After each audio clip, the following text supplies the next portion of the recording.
अस्सलाम वालेकुम नाज़रीन, अवामी तराज़ुर के नए व्लॉग के साथ मैं हूं खालिद भट्टी। उम्मीद है आप सब खैरियत से होंगे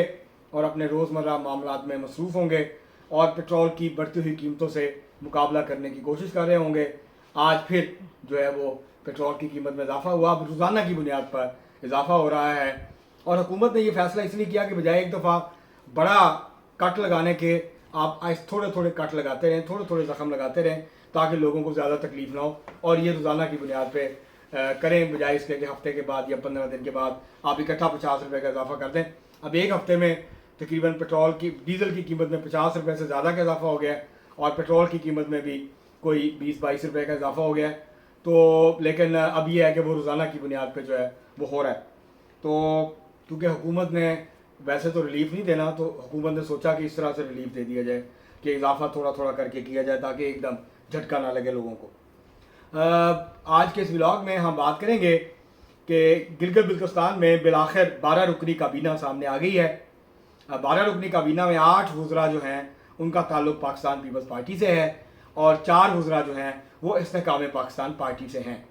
अभी हम आपको बताते हैं कि कौन कौन से वज़रा हैं जिनका नोटिफिकेशन हुआ है। अभी महकमों का ऐलान नहीं हुआ, वो बाद में होगा और आज उम्मीद है कि ये वज़रा हलफ उठा लेंगे और उसके बाद जो है हुकूमत मुकम्मल हो जाएगी, हुकूमत साजी का अमल मुकम्मल हो जाएगा, जिसके बाद फिर मुआवन खसूसी और जो मुशीर हैं उनकी तैनाती का फैसला होगा कि वो किस किस को बनाते हैं। IPP में से कौन आता है और पाकिस्तान पीपल्स पार्टी में से जो है वो कौन कौन आता है। तो इससे पहले कि हम आगे बढ़ें, आपको तफसीलात फराहम करें, आपसे गुजारिश है कि अगर आपने हमारा चैनल अवामी तराज़ुर अभी तक सब्सक्राइब नहीं किया उसको सब्सक्राइब कर लें। आपको वीडियो अगर अच्छी लगे, आपको लगे कि इसमें कोई काम की बात है तो उसको लाइक भी करें, शेयर भी करें और महज़ब अंदाज से अपनी राय का इजहार करें। बेल आइकन ज़रूर दबा दें, टली ज़रूर खड़का दें। अब हम बढ़ते हैं अपने आज के मौजू की तरफ। बिल आखिर जो है तवील इंतज़ार के बाद जो गिलगित बल्तिस्तान की सूबाई काबीना है वो फाइनल हो गई है, नोटिफिकेशन जारी हो गया है। 12 वज़रा हैं, 8 पाकिस्तान पीपल्स पार्टी से उनका ताल्लुक है। जो पाकिस्तान पीपल्स पार्टी के वज़रा हैं मैं आपको बता देता हूँ, उसमें मोहम्मद अली अख्तर हैं, इकबाल हसन है, ये खरमंग से इलेक्शन जीते हैं, नासिर अली ख़ान है, ये स्कर्दू से जीते हैं, सैयद जलाल शाह हैं, ये खिज़र से जीते हैं, मोहम्मद नसीम है, ये दिया मीर से जीते हैं, सैयद तौकीर शाह जो हैं ये सैयद मेहदी शाह के साहबजादे हैं, ये भी स्कर्दू से जीते हैं, नेक नाम करीम ये हुंजा से जीते हैं, जुल्फ़कार अली मुराद ये नगर से जीते हैं, मोहम्मद अली अख्तर भी नगर से जीते हैं।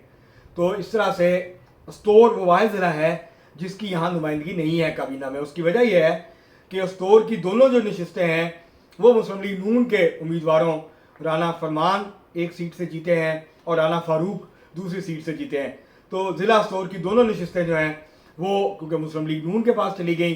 तो इसलिए काबीना में कोई वहाँ से जो MLA है वो नहीं आया। अब हो सकता है कि वहाँ से जो पीपल्स पार्टी के उम्मीदवार हारे हैं उनमें से किसी को मुशीर बनाया जाए या मुआवन खसूसी बनाया जाए ताकि स्टोर की जो नुमाइंदगी है वो हो जाए। और जैसे मैंने आपको कहा कि गिलगित से अपना ताल्लुक़ है ज़िले से, जो अमजद हुसैन आज़र एडवोकेट साहब हैं जो वज़ीर आला हैं उनका ताल्लुक़ जो है वो गिलगित से है। मोहम्मद अली अख्तर और जुल्फ़कार अली मुराद ये नगर से जीते हैं, 2 सीटें थीं, दोनों पीपल्स पार्टी के पास हैं तो दोनों को वज़ीर बनाया गया है। इसी तरह हुंजा से तहरीक इंसाफ की हमायत से जीते थे नेक नाम करीम, लेकिन वो पाकिस्तान पीपल्स पार्टी में शामिल हो गए, तो ज़िला हुंजा की एक ही सीट थी, उनको भी नुमाइंदगी मिल गई है, उनको वज़ीर बनाया गया है। स्कर्दू से 2 वज़ीर बनाए गए हैं, 2 जो हैं वो वज़रा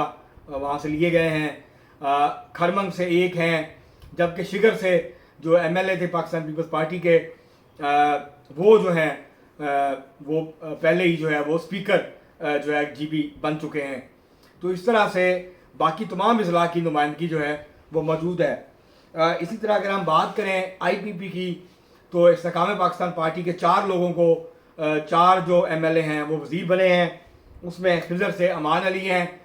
ये बने हैं, मोहम्मद दिलपज़ीर जो हैं ये दिया मीर से बने हैं और असद शफीक और हाजी अनवर अली ये गांचे से, ज़िला गांचे से जो है वो बने हैं। तो इस तरह से IPP क्योंकि पाकिस्तान पीपल्स पार्टी की कोई नुमाइंदगी नहीं थी, घांचे से उनका कोई उम्मीदवार नहीं जीता, तीनों हार गए, तो वहाँ पर ये दोनों जो मुस्लिम लीग नून की मदद से जीते थे, बाद में मुस्लिम लीग नून ने जब फैसला किया کہ ہم اپوزیشن میں بیٹھیں گے تو اسد شفیق اور حاجی انور علی یہ دونوں جو ہیں آزاد جیتے تھے، یہ پھر آئی پی پی میں چلے گئے اور اب یہ وزیر بن گئے ہیں، تو اس طرح گھانچے کو بھی نمائندگی مل گئی ہے۔ اور دیا میر کی پاکستان پیپلز پارٹی کے محمد نسیم وہاں سے وزیر بنے ہیں، تو محمد دلپذیر جو ہیں یہ سابق ڈی آئی جی ہیں گلگت بلتستان کے، تو یہ اب وہاں سے، تو اس طرح سے 2 وزارتیں جو ہیں وہ دیا میر کو مل گئی ہیں،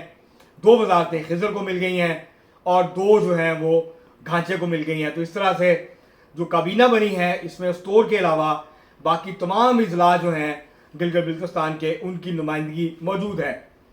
اور اب مشیر بنیں گے تو ہو سکتا ہے کہ اسٹور سے اور باقی کچھ جگہ سے جو ہے جہاں پیپلز پارٹی کے لوگ نہیں ہیں ان کو مشیر یا معاون خصوصی کے طور پر لے لیا جائے۔ اور امکان ہے کہ گھانچے سے جو محمد اسماعیل، انجینئر محمد اسماعیل ہیں، پاکستان پیپلز پارٹی گلگت بلتستان کے جنرل سیکرٹری ہیں، ان کا امکان ہے مشیر بننے کا، اور بھی لوگوں کے امکان ہے کہ ان کو جو ہے مشیر بنا دیا جائے۔ تو اب یہ دیکھنا ہوگا کہ جب یہ مکمل ہو جائے گا سارا پروسیس تو اس کے بعد پھر جو ہے وہ کون کون جو ہیں وہ مشیر بنتے ہیں۔ ابھی تک جو گورنر ہے مسلم لیگ نون اس کا فیصلہ نہیں کر پائی ہے، اور پاکستان پیپلز پارٹی کے سید مہدی شاہ وہ ابھی تک گورنر ہیں، اب ان کے صاحبزادے وزیر بھی بن گئے ہیں، تو اس طرح بھرپور حکومت کے اندر نمائندگی جو ہے وہ سید مہدی شاہ فیملی کی جو ہے وہ موجود ہے۔ اور اب دیکھنا یہ ہوگا کہ سید امجد حسین ایڈوکیٹ جو ہیں وہ اب کس طرح سے حکومت چلاتے ہیں۔ انہوں نے وزیر اعظم سے ملاقات بھی کی ہے کل، اور انہوں نے جو گلگت بلتستان کے مالیاتی ایشوز ہیں ان کے حوالے سے بھی وزیر اعظم کو کے سامنے صورتحال رکھی ہے، اور ان سے کہا ہے کہ جی جو مالیاتی وسائل ہیں اس کے اندر اضافہ کیا جائے۔ دوسری طرف مسلم لیگ نون جو کہ اپوزیشن میں ہے، اور حافظ حفیظ الرحمان جو ہیں وہ اپوزیشن لیڈر ہیں، تو اب تک تو وہ بھرپور طریقے سے اپنا کردار ادا کرتے نظر آتے ہیں اسمبلی سے باہر اور اسمبلی کے اندر۔ اب دیکھنا ہوگا کہ مسلم لیگ نون بحیثیت اپوزیشن جو ہے وہ کیا کردار ادا کرتی ہے۔ مسلم لیگ نون کے 8 لوگوں کے علاوہ جو 2 اور لوگ اپوزیشن میں ہیں اس میں سید سہیل عباس ہیں جن کا پاکستان تحریک انصاف سے تعلق ہے، آزاد الیکشن جیتے، وہ کسی جماعت میں نہیں گئے، اور دوسرے جو ہیں وہ ہیں کاظم میثم صاحب جن کا MWM سے تعلق ہے، مجلس وحدت المسلمین سے تعلق ہے، اور اس طرح سے 10 رکنی اپوزیشن جو ہے وہ گلگت بلتستان کی اسمبلی کے اندر موجود ہے۔ اب دیکھنا ہوگا کہ حکومت کیا کرتی ہے اور 5 سال اگلے، اور اپوزیشن اپنا کیسے کردار جو ہے اس کو ادا کرتی ہے۔ ابھی ایک جو حلقہ ہے وہاں الیکشن ہونا ہے، وہاں پر جو ہے وہ سکردو کا حلقہ ہے GBA 9،